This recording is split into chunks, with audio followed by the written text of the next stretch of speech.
भारत को कैसे कमज़ोर किया जाए। आर्थिक दृष्टि से कमज़ोर किया जाए, राजनीतिक दृष्टि से कमज़ोर किया जाए, सैन्य क्षेत्र में कमज़ोर किया जाए, चाहे जिस भी स्थिति में भारत को कमज़ोर किया जाए, बस एक ही उद्देश्य। अभी विश्व के बहुत सारे देश और उन देशों से ताल्लुक़ रखने वाले भारत के कुछ विपक्ष के नेता भी हैं। नमस्कार दोस्तों, मैं अमित कुमार आपका बहुत बहुत स्वागत करता हूं अपने YouTube चैनल पर। आज बात की शुरुआत करने से पहले आपसे रिक्वेस्ट है कि इस वीडियो को सब्सक्राइब ज़रूर कर दें, लाइक कर दें, कमेंट ज़रूर करें आपको ये वीडियो कैसा लगा और शेयर भी करें। तो दोस्तों, फिर एक नया इकोनॉमिक बम फूटा है, हिंडनबर्ग रिसर्च। दोस्तों, अमेरिका के एक रिसर्च एजेंसी है हिंडनबर्ग, इसके मालिक है एंडरसन, नेट एंडरसन इन्हें कहा जाता है, क्योंकि ये रिसर्च क्षेत्र में कई सालों से काम कर रहे हैं। ये 18 महीना पहले भी अडानी के पीछे पड़े थे और फिर से 10 अगस्त के दिन इनका एक रिपोर्ट आया और इस रिपोर्ट में उन्होंने अडानी को तो टारगेट बनाया ही, भारत के अर्थव्यवस्था की एक मजबूत पिलर कही जाने वाली सेबी संस्था की, जो देश के सारे शेयर मार्केट को कंट्रोल करती है, उसको भी इन्होंने अटैक किया है। दोस्तों, ये रिपोर्ट जो भी हो उससे हमें कोई फर्क नहीं पड़ता है, लेकिन इसके द्वारा जो अटैक किया गया है सेबी पर, फर्क उससे पड़ता है। क्योंकि आज संडे है, कल मार्केट खुलेगा, शेयर मार्केट, और मार्केट एक बार में नीचे डाउन, कम से कम कल 2000 पॉइंट मार्केट गिरने की आशंका है। लाभ किससे होगा जानते हैं? बेयर स्टॉकिस्ट को, मंदेड़िए को,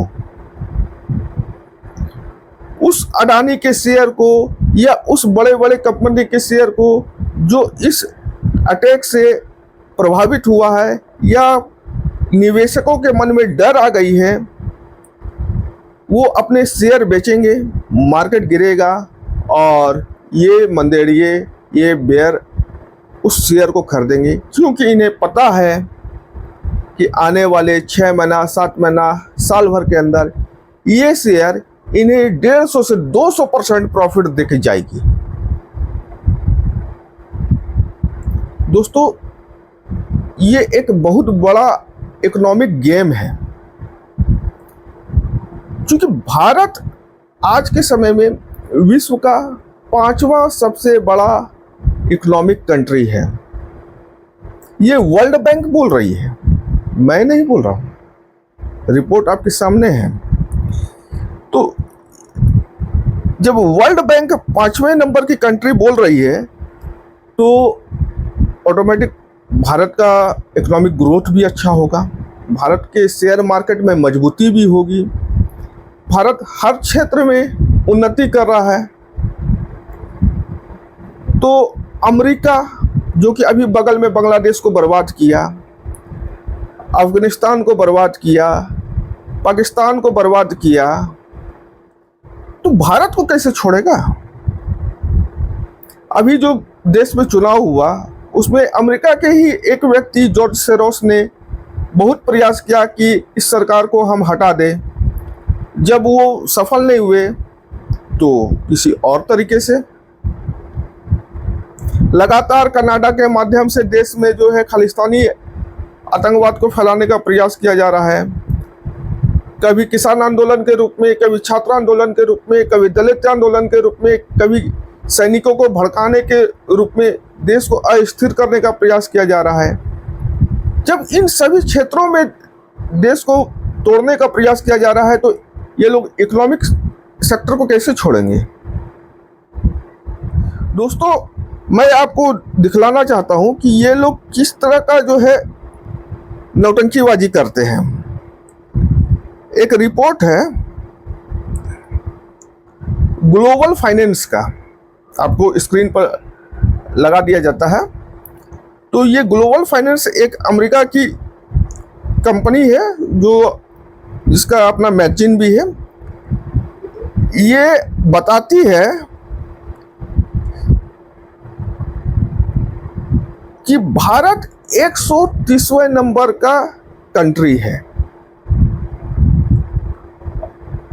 129वें नंबर, 130 नंबर पाकिस्तान बांग्लादेश है। अब आप देख सकते हैं कि उससे पहले बहुत सारे छोटे छोटे देश हैं, 70 नंबर, 80 नंबर, 85 नंबर, 60 नंबर। तो भारत 130 नंबर, 29 नंबर पर आ गया। वर्ल्ड बैंक बोल रही है कि आप वहां से 5 नंबर पर है। देखिए वर्ल्ड बैंक का भी रिपोर्ट मैं आपको दिखलाता हूं। वर्ल्ड बैंक का रिपोर्ट है कि to expand 6.6% this year down from 8.2 in 2023, India growth is propelling South Asia to be the fastest growing region. ये वर्ल्ड बैंक बोल रही है। अब उसके बाद विकिपीडिया बोल रही है। विकिपीडिया का भी मैं रिपोर्ट आपको दिखा देता हूं। The economic of India is a developing mixed economy with A notable public sector is strategic sector. It is the world 5th largest economy bye nominal GDP. साधारण जीडीपी पर भी ये 5th है and the 3rd largest by purchasing power party. ये खरीद बिक्री के मामले में 3रे नंबर पर और नॉमिनल जीडीपी पर 5वें नंबर पर। तो अब जब ये स्थिति है तो अब भारत का विपक्ष करेगा क्या? वो तो हिजड़ों के जैसा डांस चालू कर देगा ग्लोबल फाइनेंस के रिपोर्ट को देख के कि भारत 129वें नंबर पर है। मोदी जी आप बोलते हैं कि हम जो है 5 ट्रिलियन इकोनॉमी बना रहे हैं। वो वर्ल्ड बैंक का रिपोर्ट को जनता के सामने कभी नहीं लाएगा। वो विकिपीडिया का रिपोर्ट को जनता के सामने कभी नहीं लाएगा। वो किसका रिपोर्ट लेके आएगा? वो लेके आएगा फोर्ब्स के रिपोर्ट को, वो लेके आएगा हिंडनबर्ग के रिपोर्ट को, जो कि टोटली पेड है। उसका काम है कि ऐसा बम फोड़ना जो कि लोगों को परेशान कर दे। तो ये हिंडनबर्ग का रिपोर्ट एक सोची समझी साजिश है। इसमें कोई तथ्य नहीं है। भारत का इकोनॉमी टोटली मजबूत है। सेबी एक स्वतंत्र संस्था है। सेबी अपने आप में एक सही तरीके से काम कर रही है और भारत के पूरे निवेशकों को शेयर में निवेश करने वाले कोई अनपढ़ गंवार या कूली मजदूर नहीं होते हैं। वो इकोनॉमिस्ट होते हैं। वो एक अच्छा खासा इकोनॉमिक का ज्ञान रखते हैं। हर कंपनी के बारे में उनको अच्छे से पता है, चाहे वो टाटा में निवेश करे, बिरला में निवेश करे, अडानी अंबानी में निवेश करे, जिसमें भी निवेश करे। तो उनको हर एक छोटे छोटे सेक्टर के बारे में उनको जानकारी रहती है। और ये वहाँ से अमेरिका से आते हैं, एक वहाँ से रिपोर्ट डाल देते हैं और भारत के जो इनके चाटुकार है, चमचे हैं, और जो इनके इशारे पर हिजड़ों की तरह नाचते हैं, बस शुरू हो गया उनका नाच। बोलने लगे संजय सिंह, बोलने लगे राहुल गांधी, मल्लिकार्जुन खड़गे और इनके अटर पटर नेता। जो संजय सिंह खुद टिकट ब्लैक करते थे सिनेमा हॉल के, उनको अपनी औकात से ज्यादा बोलने का अधिकार मिल गया है क्योंकि वो राज्यसभा के सदस्य हो गए हैं। तो ये तो स्थिति है दोस्तों। तो वर्तमान समय में थोड़ा कठिन चल रहा है देश के लिए। कश्मीर में भी अलग अलग समस्याएं चल रही है। देश में कुछ बाढ़ और भूस्खलन की समस्या चल रही है। विदेशी साजिश भी चल रही है। बहुत तरह की समस्या भी देश जूझ रहा है। इसके बावजूद देश तरक्की कर रहा है, देश आगे बढ़ रहा है और देश के विकास में देश के बड़े उद्योगपति, छोटे उद्योगपति, सारे लोगों का योगदान पूरा है। और हम सभी को भी इस विकास में अपना साथ देना चाहिए। और इसके साथ ही मैं विदा लेता हूँ। आपसे उम्मीद है कि आप सब्सक्राइब जरूर कर दीजिएगा। धन्यवाद, नमस्कार, जय हिंद, वंदे मातरम।